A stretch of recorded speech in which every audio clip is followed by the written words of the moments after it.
também a nossa palestrante, a Suelen Aires, que é a secretária estadual do PT. A Suelen é uma doutoranda em Sociologia pela URGS, integra o grupo de pesquisa Violência e Cidadania, lá da URGS, e também o grupo de estudos sobre pensamentos de mulheres negras. A Suelen vai falar para nós, né, sobre a importância das mulheres na política, participação em campanhas de mulheres comprometidas com a plataforma feminista. A Suelen... Muito obrigada, companheira Ana. Gostaria de agradecer imensamente ao convite de estar aqui com as companheiras de luta, na qual nós nos encontramos, né, nesse último período virtualmente, mas sempre estivemos, né, nas boas lutas em defesa da democracia, em defesa da dignidade humana aqui no nosso estado e também em outras experiências. É a minha central, eu sou do Sindicato dos Sociólogos e das Sociólogas, então para nós é um motivo de muita alegria de estar aqui. Dani, fica à vontade, querida, em me avisar quando chegar em 9 minutos para eu fazer já o encerramento. Meninas, então eu pensei em trazer alguns elementos para a nossa reflexão, para a gente pensar o papel nesta conjuntura, né, de pensar o papel das mulheres, pensar a nossa participação no processo político eleitoral, pensando em 2020. Mas para trazer esses elementos, pensei de a gente poder dialogar sobre uma visão um pouco mais panorâmica, para a gente refletir a realidade internacional e como impacta as vidas das mulheres, a realidade nacional e os desdobramentos, os desafios colocados para a gente pensar o papel das mulheres na política e pensar a nossa participação. Então, nós estamos em um mundo, bem como o nosso presidente Amarildo apresenta inicialmente, de um mundo em uma crise, mas uma crise do sistema capitalista, sistema esse muito bem alicerçado em pilares historicamente construídos de desigualdades. Uma delas, o nosso presidente apresentou, que é o pilar da desigualdade de gênero, que necessariamente para a construção do sistema capitalista o nosso trabalho duplo, triplo, contribui para essa estrutura se manter firme e forte, e também aqui na nossa realidade nacional, mas não só, a estrutura de uma sociedade marcadamente racista em um país que foi o último a abolir a escravidão nas Américas. A estrutura de raça foi e é importante para a construção e consolidação do racismo e da estrutura do capitalismo nessa forma neoliberal mais recente, estar forte. Mas essa estrutura está em crise, esse sistema está em crise. E não foi a crise sanitária e ambiental que trouxe os elementos para a nossa reflexão. A gente já havia percebido desde 2008, né, com esse processo nos Estados Unidos e outras crises na Europa, o desmonte do bem-estar social europeu que foi construído com o nosso suor, nosso sangue, nosso pau-brasil, nossas riquezas, o quanto então o sistema já demonstrava pequenas fissuras e uma crise colocada, econômica, de desemprego, altíssimas taxas de desemprego a nível internacional, as inúmeras mudanças no mundo do trabalho, a precarização, o ataque à classe trabalhadora a nível internacional. E nesse último ano, soma-se a toda essa crise do sistema, essa crise política e econômica, uma crise sanitária. Mas nesse contexto, nós também visualizamos que nós temos a cada vez mais uma concentração de renda na mão de poucas pessoas. Eu estava vivendo ontem com uma professora lá da UFSC, minha professora Bia, que nos trouxe alguns dados sobre a concentração de renda no período da pandemia. E ela estava dizendo que 2.153 pessoas, que são os bilionários do mundo, concentram 60% de toda a renda durante a pandemia, durante esse contexto. Ou seja, menos de 1% detém a renda internacional dos outros 99%. Nos 3 primeiros meses de crise da pandemia internacional, este grupo de bilionários, dos super ricos, concentraram mais de 255 bilhões de dólares nos primeiros 3 meses de pandemia. Ou seja, a crise do sistema está colocada, mas a concentração de renda está muito bem nítida com alguns setores, enquanto o desmonte do Estado, o desmonte e o ataque à classe trabalhadora anda a passos largos, né? E a gente pensar a realidade do nosso país, ela não é diferente. Nós estamos em um processo de retrocesso das mais diversas formas.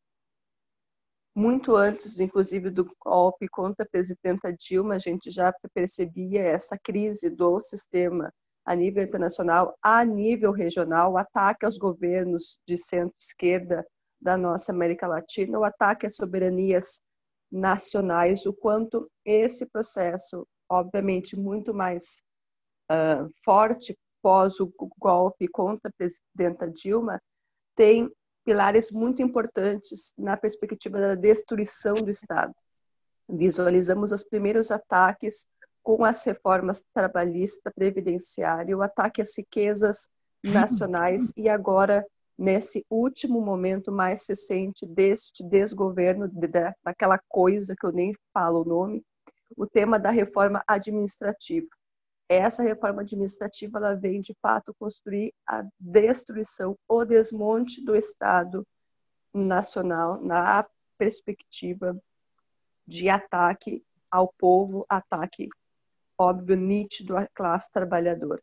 E aí, tentando trazer esse link para a gente pensar a participação das mulheres, qual é a resposta que nós podemos construir diante deste cenário? Na nossa avaliação, na minha avaliação, a resposta ela tem que ser política. E aí eu queria trazer alguns elementos para a gente pensar a resposta das mulheres frente a esse cenário internacional e nacional e local aqui com a nossa experiência com o nosso governador também. A resposta na política, poderíamos pensar em 2 desdobramentos, que é uma construção histórica do nosso campo de esquerda progressista, que é pensar a política representativa e pensar o debate da participação, que na nossa avaliação são 2 temas importantes que um não exclui o outro, mas como a gente pensa a nossa participação na vida política e como a gente pensa a representatividade neste contexto, né? E aí eu queria trazer alguns dados para a gente refletir o tema da participação política das mulheres no nosso país e os desafios colocados. Nós somos 51,6% da população nacional. Nós somos 52% do eleitorado. Nós somos mais de 7 milhões de eleitoras no nosso país. Nós somos, porém, do ponto de vista da representação, nós somos 21% pensando a representação das mulheres a nível mundial, em espaços de poder e de decisão. Nas Américas, nós somos 30,3%. E no Brasil, nós somos menos de 10%. Então, o raio-x da nossa realidade brasileira, eu fiz uma síntese na perspectiva que a política nos espaços, né, do legislativo, do executivo, mas em especial a Câmara e o Senado, é uma reserva masculina branca. Eles estão nesses espaços historicamente. Nós somos menos de 10%.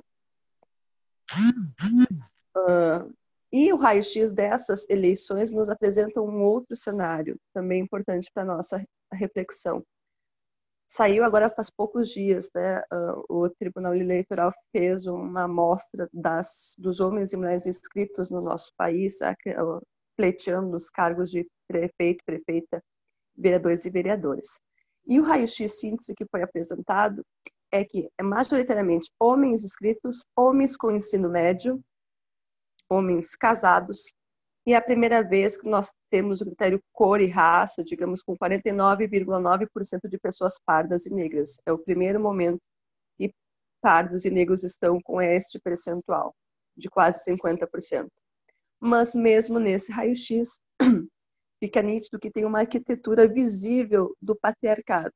Eles, homens, brancos, casados, de ensino com, né, uma média escolar de ensino médio, é os que estão no domínio do parlamento até esse momento e também estão representados nessas eleições. E qual é o nosso desafio, então, pensando as eleições de 2020 como um processo importante do resgate de algo que foi muito atacado nesse último período, que é 9 minutos, a perspectiva, perfeito, que é a perspectiva da gente pensar a nossa participação na perspectiva de construção de uma estratégia de mais mulheres nesses espaços de poder e de decisão, e estando disponibilizando os seus nomes, não só os seus nomes, que nem eu falo para as minhas companheiras, disponibilizando suas vidas, apresentando um projeto para a nossa